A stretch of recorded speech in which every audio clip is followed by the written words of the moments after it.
Book of Heaven, Volume 20, November 4th, 1926. How the Most Holy Virgin was the faithful copy of her Creator and of all creation. How the divine will has the virtue of changing drops of water into sea. The divine will veiled within created things. I was in my continuous state in the supreme will, praying my Queen Mama to help me to impetrate this kingdom of the eternal fiat.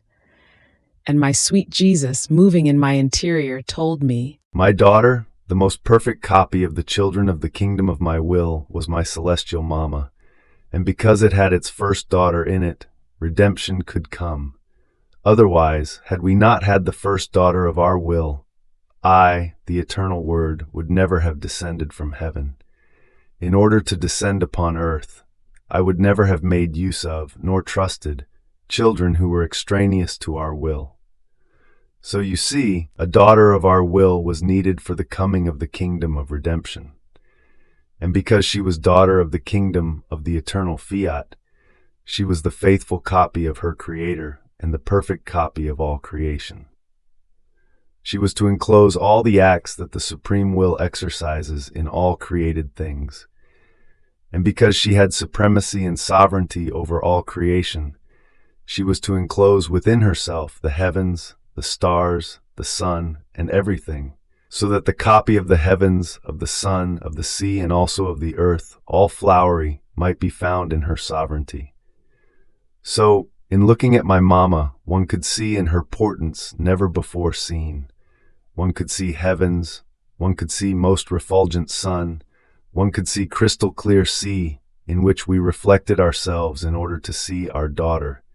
One could see earth at springtime, always flowery, which attracted the celestial maker to take his strolls on it. Oh, how beautiful was the celestial sovereign, as we saw in her not only our copy, but all of our works enclosed in her. And this, because she enclosed our will within herself. Now, for the coming of the kingdom of the supreme fiat, another daughter of our will was needed. Because if she were not its daughter, our will could entrust to her neither its secrets, nor its sorrows, nor its knowledges, its prodigies, its sanctity, its dominions. Just as a father and a mother enjoy making their goods known to their children, and making their children possess them, even more, they would like to possess more in order to make them more rich and happy. So does my will enjoy making its goods known to its children, to make them rich and happy, of a happiness without end. Now in the kingdom of the supreme fiat, we will have the copies of the sovereign queen. So she too longs for and awaits this divine kingdom on earth, in order to have her copies.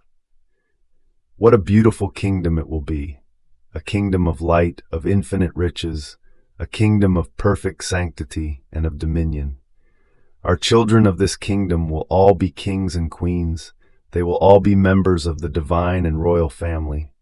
They will enclose all creation within themselves. They will have the resemblance, the physiognomy of our celestial Father, and therefore will be the fulfillment of our glory and the crown of our head.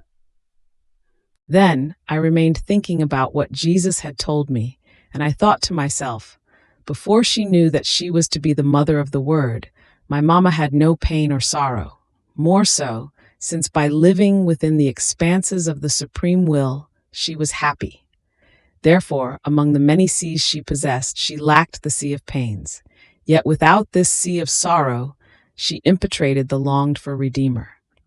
And Jesus, resuming his speaking, added, "My daughter, even before knowing that she was to be my mother, my dear Mama had her sea of sorrow, and this sea was the pain because of the offenses given to her Creator. Oh, how she grieved! And then this pain of hers was animated by a divine will which she possessed, and which contains the virtue of a fount. It has the virtue of changing everything that is done in it, the littlest things, the drops of water, into unending sea. My will does not know how to do small things, but all great. And this is so true that it was enough for us to open our mouth to say fiat in order to extend a heaven whose boundaries cannot be seen. One fiat to form a sun that fills the whole earth with light, and many other things. This says in clear notes that if my will operates or invests an atom, a little act, that little act becomes C. And if it bends down to do small things, it makes up for them with its regenerative virtue, making of them such a great number that man cannot arrive at counting them all.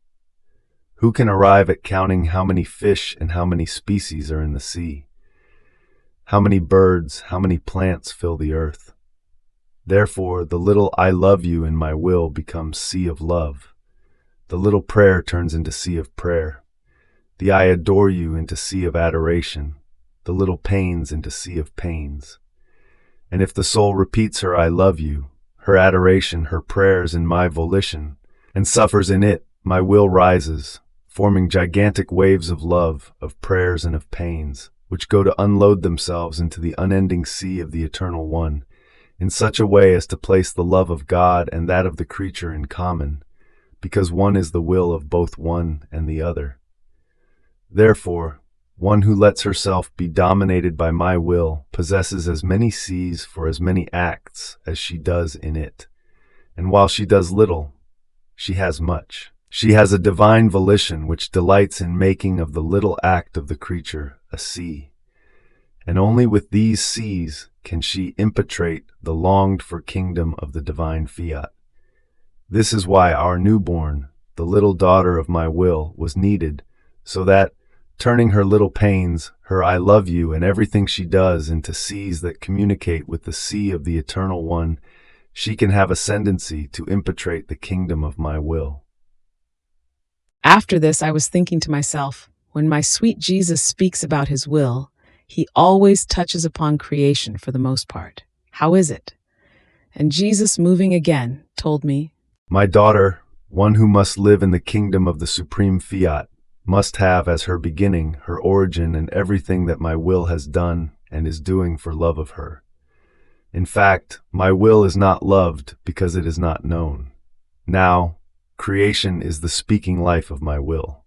In all created things, my will is hidden like a noble queen, who, in order to go out, wants to be known. Knowledge will tear the veil that hides it, so as to go out and reign in the midst of its children.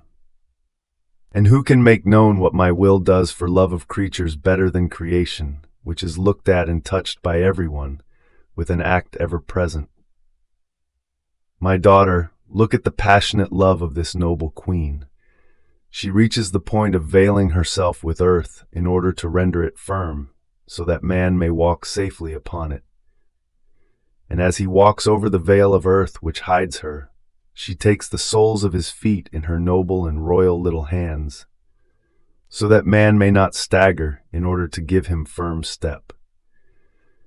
And while holding, through Mother Earth, the souls of man tightly to her noble breast, she would want to go out, unveiling herself of the veil of earth that covers her, but man walks over her without even paying attention to see who is sustaining his step, who maintains that great mass of earth so firmly for him, so that he may not stagger. And the noble queen continues to remain veiled with earth, and with unspeakable patience which only a divine will can possess, it waits to be recognized in order to be loved and to narrate her long story, what she has done for love of man, veiled by this earth. And her love is so great that many times she feels the necessity to tear that veil of earth which covers her, and making use of her dominion, she shakes the earth and with her empire hides cities and peoples into her bosom, so that man may know that inside that earth, under his feet, there is a will ruling and dominating, which loves and is not loved, and which, sorrowful, shakes itself to make itself known.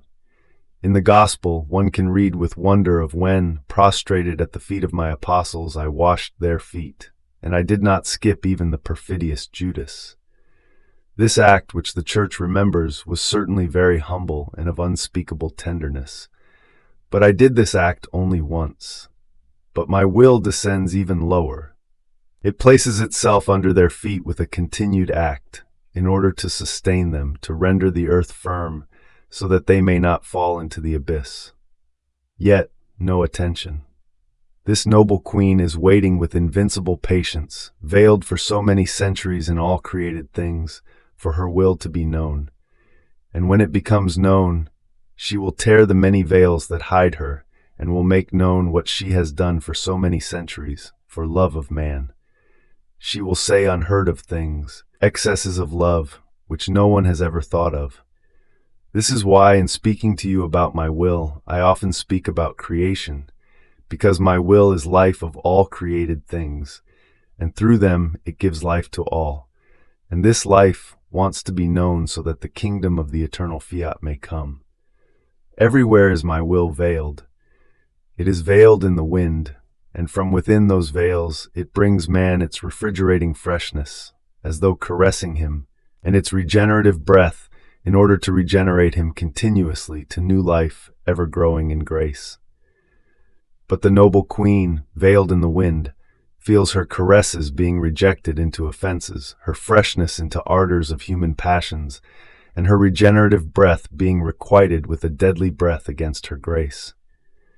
And she shakes her veils, and the wind turns into fury, and with its might it sweeps away peoples, cities, and regions as if they were feathers, making known the power of the noble queen hidden in the wind.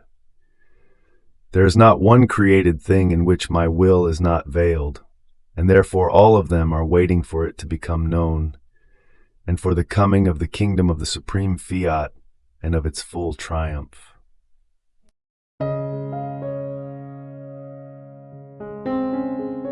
Thank you for being a part of our community here at Divine Will app. If you enjoy listening to Jesus' lessons on how to live in the divine will, please give this video a thumbs up. Your likes help us reach more souls yearning to live in the kingdom of the divine will. We'd love to hear your thoughts and reflections, so drop a comment below. Your insights not only enrich our community, but also inspire others on their spiritual journey. And don't forget to subscribe to our channel. By joining us, you're helping to spread the news of the kingdom of the divine will, so that together we can bring His kingdom to reign on earth as it is in heaven. In the divine will, always.